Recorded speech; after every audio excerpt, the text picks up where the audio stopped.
Rain threaded down the tinted windows like nervous fingers, distorting the skyline into something unstable. Elena Voss barely noticed. Her attention was fixed on the voice in her ear detailing the fragility of a $400 million merger that could either cement her dominance or fracture her company beyond repair. Her usual security driver had called in sick. A replacement had been sent. She hated replacements, Elena. We cannot afford a misstep today. The board member pressed through the phone. I don't misstep, she replied calmly, though her jaw tightened. She ended the call and finally looked up at the rearview mirror. The driver's eyes met hers, briefly steady, unreadable, composed in a way that felt deliberate, not deferential, not nervous, just calm. Calm. Then she noticed the child. A small girl sat beside him in the front passenger seat, feet not quite touching the floor, quietly reading a book titled Principles of Ethical Leadership. No tablet, no headphones, just quiet focus. Elena blinked. What is this? She asked sharply. My daughter, the driver said evenly. Childcare conflict. She'll be silent. The audacity of it stunned her. This was not a school pickup. This was a merger day. For a moment, she considered canceling the ride entirely. Optics mattered, control mattered more. But the clock on the dashboard reminded her that time was the only asset she could not renegotiate. Just drive, she said. The city blurred past in gray streaks. Traffic was lighter than expected. Two light dot in the side mirror. A motorcycle eased into their lane. Black helmet. No visible plates. Elena noticed it only after the driver subtly adjusted their speed. He didn't look alarmed, didn't tense. He simply changed routes without announcement, steering into a denser avenue without breaking rhythm. A motorcycle followed. Is there a reason we're diverting? She asked. Road congestion ahead, he replied. There was no congestion. The girl turned a page calmly. The motorcycle drew closer, and for the first time that morning, Elena Voss felt something unfamiliar. Uncertainty. 20-4 hours earlier, she would have never allowed a stranger this close to her world. 24 hours earlier, she did not know his name. 24 hours earlier, Daniel Holy was standing at a small kitchen counter, carefully slicing strawberries into precise halves while rice simmered on the stove. The apartment was modest but orderly, every surface intentional, every movement unhurried. A single framed photograph rested near the window. Him, a woman with thoughtful eyes, and a much younger Lily between them. Lily sat at the table surrounded by construction paper and markers, frowning at a poster board titled, My Hero. I don't want to pick someone famous, she muttered. You don't have to, Daniel replied, placing the strawberries into a bowl. Heroes aren't usually famous. She studied him. What did you do before you stopped working in tall buildings? His knife paused mid-slice. Tall buildings. That was how she remembered it. Glass towers, late nights, conference calls that echoed through hotel rooms. A life measured in quarterly gains and strategic wins. I worked with numbers, he said gently, and people who made big decisions. Like bosses? Sometimes. Were you the boss? He offered a small smile. Not the one who mattered most. Her gaze drifted to the photograph near the window. Mom liked when you wore suits, he swallowed. 3 years ago, a sudden illness had rewritten everything. Boardrooms had been replaced with hospital corridors, performance metrics with heart monitors sacked her after she was gone. The silence in those tall buildings had felt unbearable. I stopped because I needed to be here, he said simply. Lily nodded as if that made complete sense. His phone buzzed on the counter. Unknown number. He almost ignored it. Mr. Holly, a crisp voice asked. We have an urgent executive transport request. High-profile client. Full-day assignment. Premium rate. He glanced at Lily's poster. Tomorrow morning was her classroom presentation. What time? He asked. Early pickup. 8 a. Her presentation was at 9-30. He calculated automatically. Traffic patterns. Distance between downtown and the elementary school. Margin for error. I'll have to confirm, he said. When he ended the call, Lily was watching him carefully. Was work, wasn't it? Yes. You're going to say no? I might, she frowned. Because of my thing. He crouched beside her chair. Your thing matters. So does work, she said quietly. You always tell me not to hide when things are hard. He studied her, the small, steady person who had absorbed more loss than most adults. He didn't speak dramatically. She simply stated truths. It's just driving, he said. It's not just driving, she replied. You make people feel safe. The words lingered longer than she intended. He stood and looked around. The apartment. Clean, stable, predictable. It wasn't glamorous, but it was peaceful. After years advising executives who confused ambition with identity, he had chosen something quieter. Contract driving gave him flexibility. No headlines, no hostile takeovers, no ethical compromises disguised as strategy.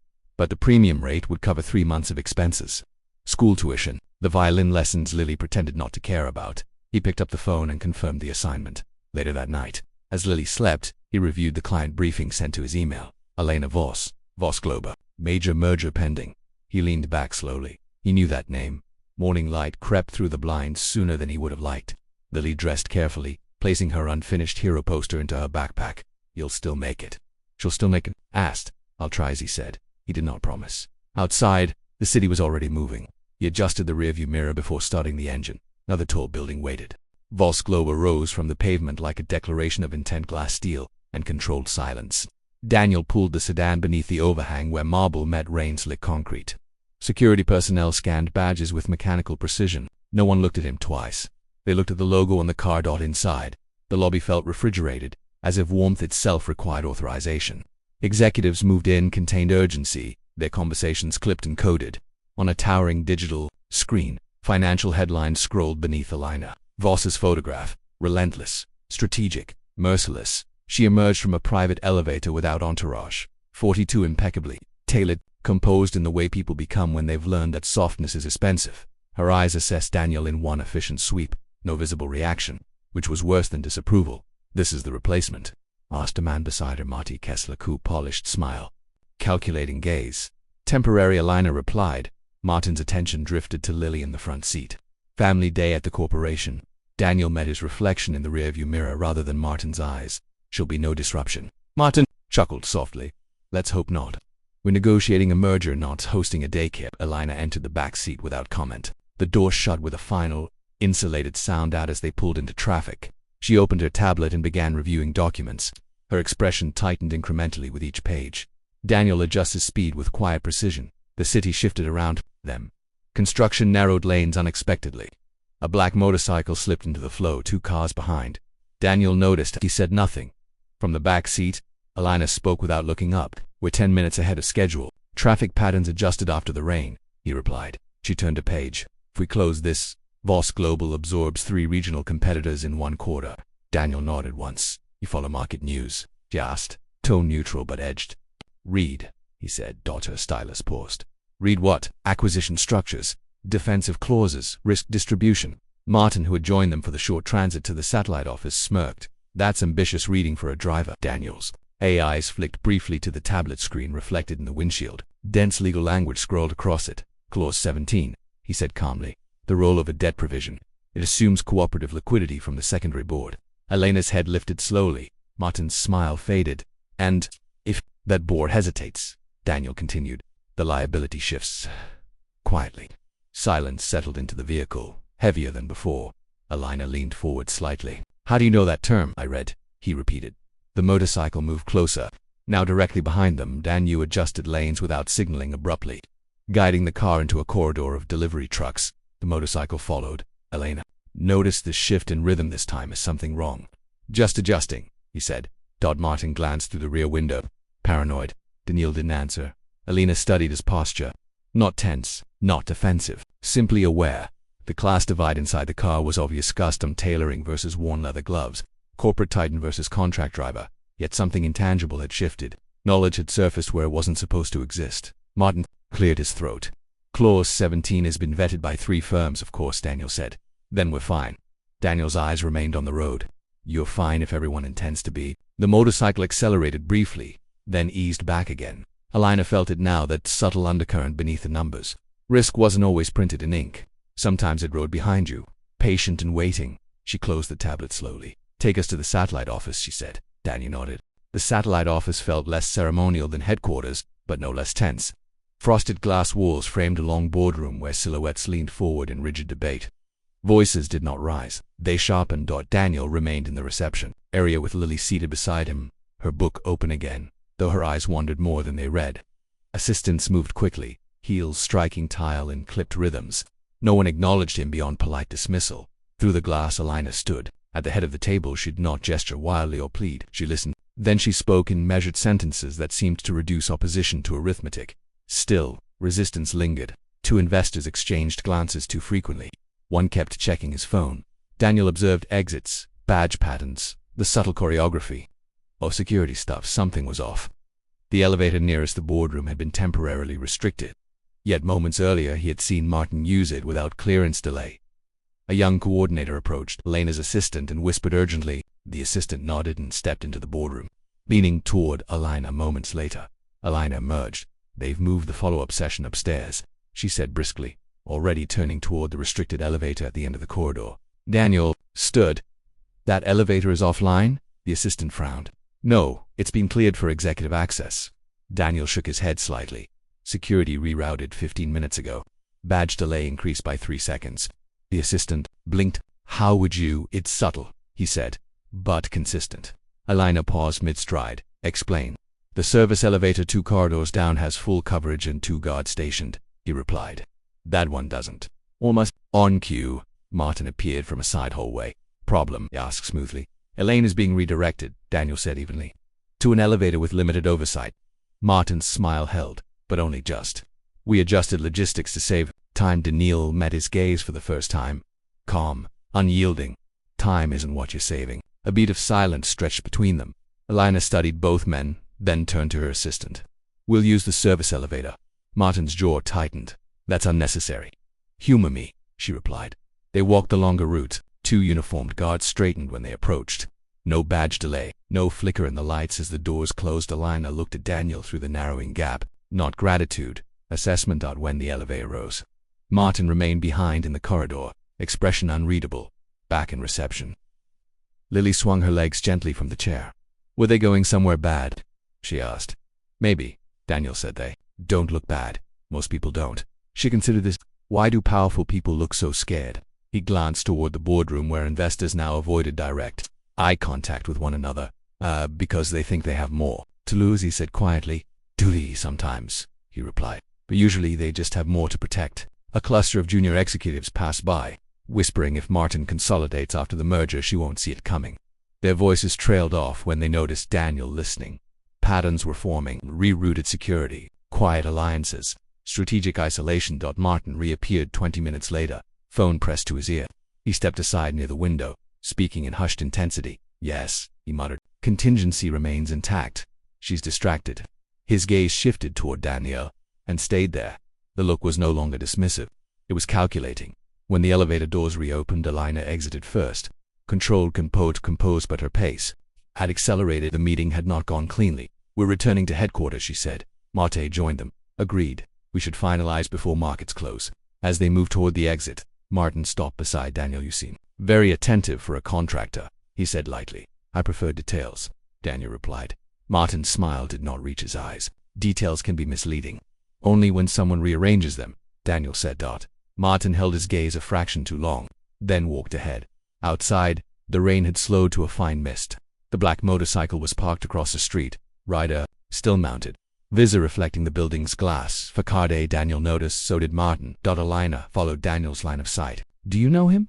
She asked quietly. No, Daniel said. The motorcycle engine started. The day was tightening, not unraveling, and for the first time Elena felt the edges of control shifting, not dramatically but precisely as they entered. She looked at Daniel differently. Not as staff, as variable. The car pulled away from the satellite office with deliberate calm, but the silence inside it was no longer neutral. Elena watched Daniel through the rearview mirror, no longer pretending disinterest. Who are you? She asked. Daniel Hole, he replied evenly. That's not what I mean. Traffic thinned as they entered a private stretch of roadway leading back toward headquarters. Lily had returned to her book, though she listened without appearing to. You don't notice badge delays by accident, Elena continued. You don't analyze rollover debt provisions from a passing glance. Daniel kept his eyes on the road. I used to work in strategic risk, for whom several firms, names, he hesitated, not evasive, but measured. Halbrecht Consulting, 2 international banks, 1 defense contractor. Elena's expression sharpened. Halbrecht was not a minor firm. It was the firm, the architects behind some of the most resilient corporate defenses in the last 2 decades. You were an analyst? She pressed up. Designed defensive merger frameworks, he said, primarily to prevent hostile displacement after acquisition. A quiet beat settled in the car. You're telling me, she said carefully, that you build the very structures executives use to avoid being removed from their own companies. Yet and now you drive contract vehicles. For flexibility. That's not an answer. He adjusted lanes smoothly. The motor said to remain 3 cars back. I left 3 years ago, he said. Why? A faint muscle moved in his jaw. I was asked to structure an acquisition that would have dismantled a regional healthcare network. Legally sound, ethically corrosive. You refused. Yes. And they fired you. No, he said. They offered me a promotion. Elena almost smiled. And you walked away. My wife was sick, he said quietly. And I was tired of building fortresses for people who believed power excused damage. The words were not dramatic. They were factual. She leaned back slowly, studying him as if recalculating a formula. "Did you publish?" she asked suddenly. "Occasionally." "On what postmortem of vulnerability?" "Governance traps. Internal coup structures." Her breath stilled. "Daniel Hawley," she repeated softer this time. "You wrote the white paper on staggered retention leverage." He didn't respond. "I used that framework when I acquired Norvell Systems," she said. "It's the reason my board couldn't displace me during the first consolidation year." Silence confirmed what she already knew. She had built part of her empire on his thinking. The power dynamic in the car shifted not explosively, but undeniably. The distance between CEO and driver narrowed into something far more complex. "Why are you here?" she asked. "You could be running a firm." "I am running something," he said, glancing briefly toward Lily. Alina followed the glance. The motorcycle moved closer, then fell back again. Her phone vibrated. A message from Martin. Clause 17 triggered. Secondary vote advancing. "We need your immediate authorization."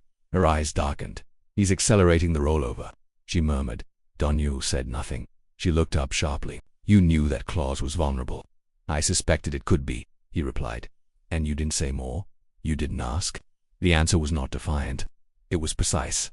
She studied him again, this time not as an employee, not even as a consultant, but as a mind she had unknowingly relied upon before. "Are you going to intervene?" she asked. "That depends," he said calmly. "On what?" "On whether you want to win," he replied, "or whether you want to be right." The distinction landed heavier than accusation. Behind them, the motorcycle shifted lanes again, persistent and patient. Alina looked forward, then back at him. 3 years ago, he had walked away from power. Now he sat within reach of hers, and he was choosing silence. They did not return to headquarters immediately. Instead, Alina instructed Daniel to circle the financial district once, buying minutes under the pretense of traffic recalibration. Her tablet was open again. Merger documents expanded across the screen. "So me," she said. Daniel did not reach for the device. "Scroll to Appendix C, Governance Contingencies." She did. "Subsection 4, he continued. "Read the final paragraph carefully." Her eyes moved left to right. Once, then again. Slower. A provision buried beneath neutral language granted temporary oversight authority to the coup in the event of leadership instability during integration. Instability undefined. Authority. Broad. "He could call a confidence review," she said quietly. "Yes. On what grounds?" "Market volatility. Investor anxiety. Operational risk." Daniel's tone remained even. "All easy to imply, harder to disprove mid-merger." She exhaled slowly. "That clause wasn't in the early drafts." "No," he said. "It was added after the secondary board negotiations, which he handled." "Yes." The motorcycle remained behind them. Steady as a metronome, Alina locked a tablet. "Fix it." Daniel met her gaze in the mirror. "It's not my company." The words landed without aggression. "Simply a boundary. You design frameworks to prevent exactly this." "For clients," he replied, "who chose to engage me." Her voice tightened. "I am engaging you." "No," he said calmly. "You hired a driver." The distinction was deliberate. Silence pressed in. Outside, the city carried on, unaware of the quiet fault line forming inside one moving car. Finally, her posture shifted, not commanding, not strategic. "What would you do?" she asked, not as CEO, as a person facing removal from something she had built. Daniel studied her expression for a long moment, measuring sincerity rather than status. "I wouldn't attack the clause directly," he said. "That signals fear. Instead, reinforce board confidence before he can question it. How call an unscheduled investor briefing? Frame volatility as opportunity. Preempt instability by redefining it." She listened without interrupting. "Then," he continued, "privately request written clarification on subsection 4. Make him define instability in measurable terms. He won't expect documentation, and if he refuses, then the board sees ambiguity as risk," Daniel said. "Not you." She absorbed this. "You could dismantle him in 10 minutes, she said. "Yes, but you won't know why." "Because dismantling people is easy," he replied. "Teaching them to reveal themselves is harder." Her eyes narrowed slightly. "Are you predicting my or testing me?" "Neither," he said. "I'm giving you options." The motorcycle accelerated briefly, then fell back once more. Her phone buzzed again. Another message from Martin. Investors requesting reassurance. Concern rising. Daniel didn't need to see the screen to understand. "He's moving," she said. She straightened in her seat, something steadier, settling into a posture. "Take us back," she instructed. As the car merged toward headquarters, Daniel adjusted the route. Again, sub-2 controlled. Behind them, the motorcycle followed. Inside the vehicle, however, the balance had shifted, not in volume, in trust. Alina Voss was no longer asking what he knew. She was deciding what she would do with it. And Daniel, for the first time that day, was no longer just observing the board. He was watching her. The final merger session convened just before market close. The boardroom at headquarters was larger than the satellite office, built for spectacle as much as strategy. Floor 2 ceiling glass framed a city skyline, muted now under a thinning layer of cloud. Inside, the air felt carefully rationed. Daniel remained seated along the back wall near the security detail, outwardly indistinguishable from hired staff. Lily stayed downstairs with an assistant and a coloring book someone had quietly provided. At the head of the table, Elena stood, composed, tablet in hand. Martin occupied a seat to her right, posture relaxed in a way that suggested anticipation, rather than tension. Investors joined via screen, their faces arranged in digital grids. Elena began first. She did not reference instability. She did not defend herself. Instead, she reframed the merger as controlled expansion during volatility, citing metrics that positioned Voss Global not as reactive, but insulated. She proposed a post-merger integration task force chaired collectively, rather than singular language that emphasized shared governance. Martin listened, fingers lightly steepled. When she finished, he cleared his throat. "Impressive positioning," he said smoothly. "However, certain structural realities remain." He tapped his tablet, projecting Appendix C onto the main display subsection for exists, precisely to ensure stability should leadership falter during integration. A subtle ripple moved through the room. "No one is faltering," Elena replied evenly. "Not presently," Martin agreed, "but markets interpret signals quickly. If confidence wavers, oversight authority transfers temporarily to my office. It's procedural." He looked toward the screens. "A protection for shareholders." One investor leaned forward. "Under what defined conditions?" Martin smiled faintly. "Operational instability, performance decline, leadership distraction." Elena's voice remained calm. "Defined distraction." A pause, brief, calculated. "Material diversion from integration priorities," Martin answered. "Measured how?" she asked. Silence expanded a fraction too long. From the back of the room, Daniel spoke for the first time. "Historically," he said, voice level and unhurried, "courts require quantifiable thresholds for clauses invoking temporary authority transfer." Every head turned. Martin's jaw tightened almost imperceptibly. Daniel continued.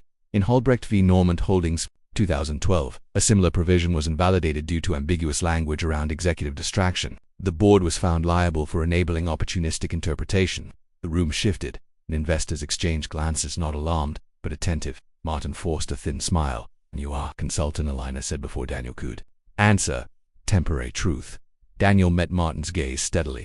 "If subsection 4 lacks measurable criteria, activating it could expose the board to litigation from minority shareholders claiming engineered displacement." The words were clinical, not accusatory. Precise. One of the remote investors muted his microphone, whispering to someone off-screen. Another leaned closer to the camera. "Is that precedent accurate?" Daniel nodded once. "Documented." Martin's composure thinned. "That case involved a distressed asset scenario." Not comparable." "The principle is identical," Daniel replied. "Ambiguity invites challenge." Elena did not look back at him. She did not need to, which is why, she said smoothly, "I've prepared a written clarification request for subsection 4, defining measurable thresholds for instability. I'm circulating it now." Screens flickered as documents uploaded. Martin's tablet chimed a second later. His eyes scanned rapidly. "You're introducing amendments mid-session?" he asked. "I'm introducing clarity," Elena corrected. One investor spoke up. "Given potential liability, clarification seems prudent." Another nodded. "Agreed." Momentum. Once leaning subtly toward Martin, he began recalibrating. He attempted one final pivot. "This is unnecessary caution. We should trust internal leadership." Daniel's voice entered once more, quieter than before. "Trust is strengthened by transparency." It was not a challenge. It was a principle. Silence followed. The board chair cleared his throat. "We'll table activation discussions until clarification language is reviewed. Proceed with merger ratification under current leadership." A formal vote was called, one by one. Confirmations registered. Approved. The merger stabilized, not with applause, not with visible defeat, but with quiet acknowledgement. Martin sat back slowly, expression controlled yet diminished. No public humiliation, no raised voices, just exposure through detail. When the session adjourned, investors disconnected in orderly fashion. Elena closed her tablet. Only then did she turn slightly toward the back of the room. Her gaze met Daniel's. There was no overt recognition, no public gratitude, but the power dynamic had inverted. Martin gathered his papers with deliberate care. As he passed Daniel, he paused. "You're wasted behind a steering wheel," he said quietly. "Perhaps," Daniel replied. Martin steadied him a moment longer, then walked out. The boardroom emptied gradually. tension dissolving into administrative logistics. Elena remained standing at the head of the table, the skyline behind her no longer distorted by rain for the first time that day. The room felt still. She had retained her company, but not through dominance, through restraint. And in the back of the room, the man who could have taken control had chosen not to. The question lingered unspoken. Would she acknowledge it? The building emptied in layers. Assistants gathered tablets. Legal teams exchanged restrained congratulations. Somewhere below, market numbers stabilized into green. Elena remained alone in the boardroom longer than necessary. The skyline outside had cleared completely now. The storm that had pressed against the glass that morning was gone, leaving the city sharp and exposed. For years, she had believed leadership required forced decisiveness without hesitation. Acquisitions without apology. Mercy had been described as weakness, efficiency as virtue. Today, efficiency had almost cost her everything. She replayed the meeting in her mind, not Marty's maneuver but Daniel's restraint. He had not humiliated, not dominated. He had illuminated. There was a difference. She exited the building without escort, an uncommon choice. The evening air felt cooler than she expected. The sedan waited near the curb. Through the windshield, she saw them. Daniel sat in the driver's seat, posture relaxed but alert even in stillness. Beside him, Lily had fallen asleep, her head tilted slightly toward the window, her book resting open against her chest. A strand of hair crossed her cheek. The city lights reflected softly across the glass, turning the car interior into something almost fragile. Corporate empire, the small sleeping child. The contrast unsettled her more than the merger had. She approached. Slowly. Daniel noticed her in the side mirror and stepped out quietly, closing his door with deliberate care so as not to wake Lily. She waited, Elena asked. She insisted, he said. She said, heroes finish what they start. A faint smile touched her lips, then faded. I owe you acknowledgement, she said. You owe me nothing. I do, she replied. You prevented a structural coup. You prevented it, he corrected. I explained risk. He studied him under the softened streetlight, the modest coat, the worn gloves, the composure that did not perform itself. I built this company by anticipating threats, she said slowly. Somewhere along the way, I began anticipating betrayal in everyone. He did not respond. I've been called merciless, she continued. I accepted that as evidence of strength. And now, he asked gently, now I'm not certain. Silence settled between them, but it was no longer defensive. She straightened slightly, returning to familiar posture. Come inside tomorrow, she said. I want you as senior strategic director. Full authority over governance restructuring. Compensation aligned with executive tier. It was not charity. It was recognition. Daniel looked through the windshield at Lily. Still asleep, that's generous, he said. It's appropriate. He remained quiet. You would not be behind glass towers, she added. You would be shaping them. My daughter had already lost one parent to ambition, he said calmly. The words were not accusatory. They were final. Elena absorbed them, without flinching. I am not your wife, she said carefully. No, he agreed. But the hours are the same.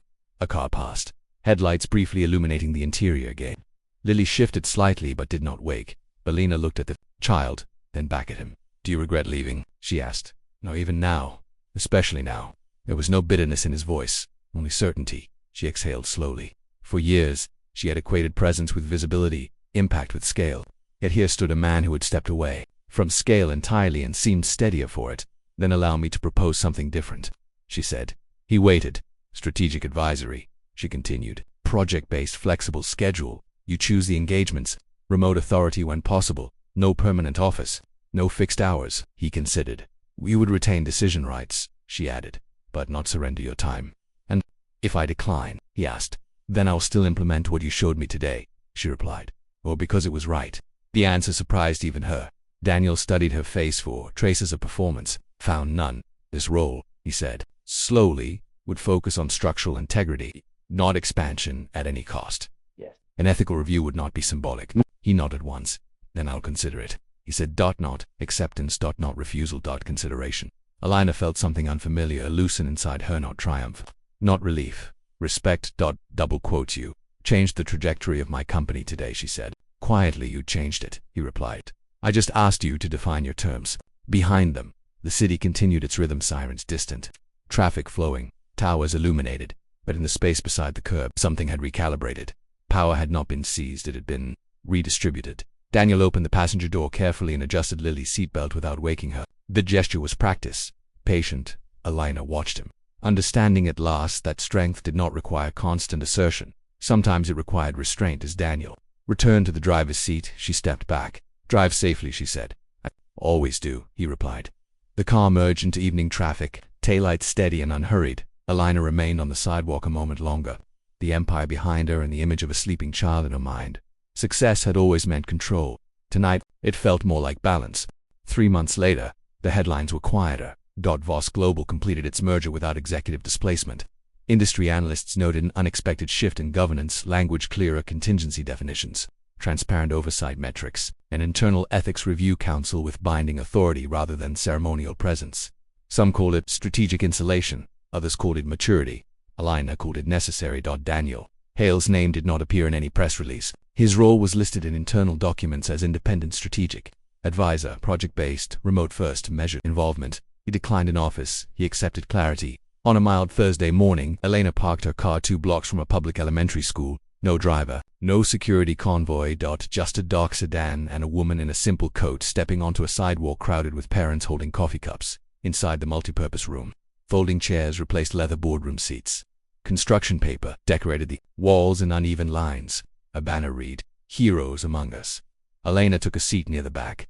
Daniel sat 3 rows ahead of her, unaware of her presence. He wore a pressed but modest blazer, hands folded loosely in his lap. He did not scan the room for recognition. He watched the small stage with patient focus. His children presented one by one: firefighters, nurses, grandparents, fictional characters, with capes drawn in crayon. Then Lily stepped forward. Her poster board was steady in her hands. "My hero is my dad," she began. Daniel straightened slightly but did not otherwise react. "He used to work in tall buildings," she continued, "but now he works where he's needed most." A few parents smiled politely. "He protects people," Lily said. "Not with fighting, with thinking." Elena felt something tighten gently in her chest. "He says power isn't about winning," Lily went on. "It's about making sure no one gets pushed out unfairly." Daniel lowered his gaze briefly, as if absorbing the words rather than deflecting them. "And he doesn't need a title to do it," Lily finished. "He just needs to show up." Applause filled the room. Small, sincere, uneven. Daniel clapped with everyone else. No standing ovation, no dramatic embrace. Just a father meeting his daughter's eyes and nodding. Once in quiet acknowledgement. After the presentations ended and parents began gathering backpacks and poster boards, Elena remained seated until the room thinned. She approached only when Lily was distracted by a classmate. "Mr. Hobley," she said. Daniel turned, surprised but not startled. "Ms. Voss, you didn't mention there would be a speech," she said. "She didn't show me the final draft." "She did." "Well, she did," he agreed, for a moment. They stood in the faint echo of folding chairs being stacked. "The reforms are holding," Elena said. "The board voted unanimously last week to codify the clarification standards permanently." "I saw," he replied. "That was your decision." He was informed. He offered a small nod. "I wanted to thank you," she said. "You already have." "No," she replied gently, "not properly." He waited. He didn't just stabilize. "A merger," she continued. "You shifted how I defined strength." Daniel considered that. "You didn't need saving," he said. "Just perspective." The words were neither modest nor grand. They were accurate. Lily ran up, backpack bouncing slightly. "Dad, can we get pancakes?" "We can," he said. She noticed Eleni and offered a polite wave. Hi, Lily," Elena replied as they walked toward the exit. Daniel paused briefly. "You're driving yourself?" he asked. Yes, he studied her expression, as if confirming something internal rather than logistical. "Good," he said. Outside, the sky threatened rain again, thin clouds gathering without urgency. Elena watched as Daniel buckled Lily into the passenger seat of his modest car. He checked the mirror, adjusted it carefully. Then they pulled away. She walked to her own vehicle, a color car. She had rarely driven herself in recent years. The leather interior felt familiar, but different without someone else at the wheel. Rain began lightly, tapping against the windshield. For a moment she sat still, watching droplets gather and slide. Months ago, she had occupied the back seat of a moving car, insulated from uncertainty, convinced control meant delegation. Now her hands rested on the steering wheel. The city blurred slightly through the rain-streaked glass, but this time, she was the one adjusting the route.